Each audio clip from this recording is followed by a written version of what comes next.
Je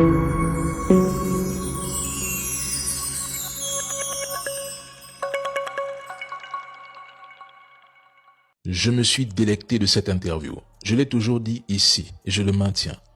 Son Excellence le Président Ibrahim Traoré reste, à mes yeux, un dirigeant profondément incompris. Vous pouvez le critiquer, l'insulter, mais il a ravivé chez beaucoup de Burkinabés un sentiment de dignité, de fierté nationale, une identité forte, un sentiment d'appartenance à leur pays et une forme de confiance en eux-mêmes qui semblait s'effriter. Il a redonné du souffle à un pays en quête de repères. Il a redonné de la force au Burkina Faso.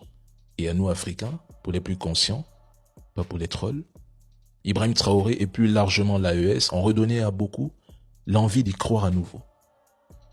Les Burkinabés se sont battus et se sont mobilisés derrière lui pour reconquérir leur souveraineté. Faisons pareil.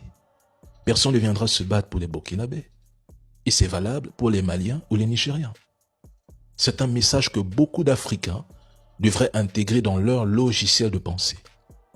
Chaque peuple est responsable de sa propre sécurité, de sa souveraineté et de son avenir. Ibrahim Traoré, c'est la volonté de puissance. Il dit que si quelqu'un nous pousse à bout, car il s'agit d'une guerre existentielle pour le Burkina, ils feront la guerre. La démocratie, c'est l'esclavage. Il n'y a pas de véritable démocratie dans ce monde. Ils l'appliquent quand ils veulent, et pour l'imposer, ils éliminent des gens.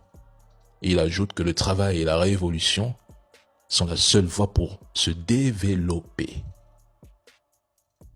Bravo, Monsieur le Président. Force.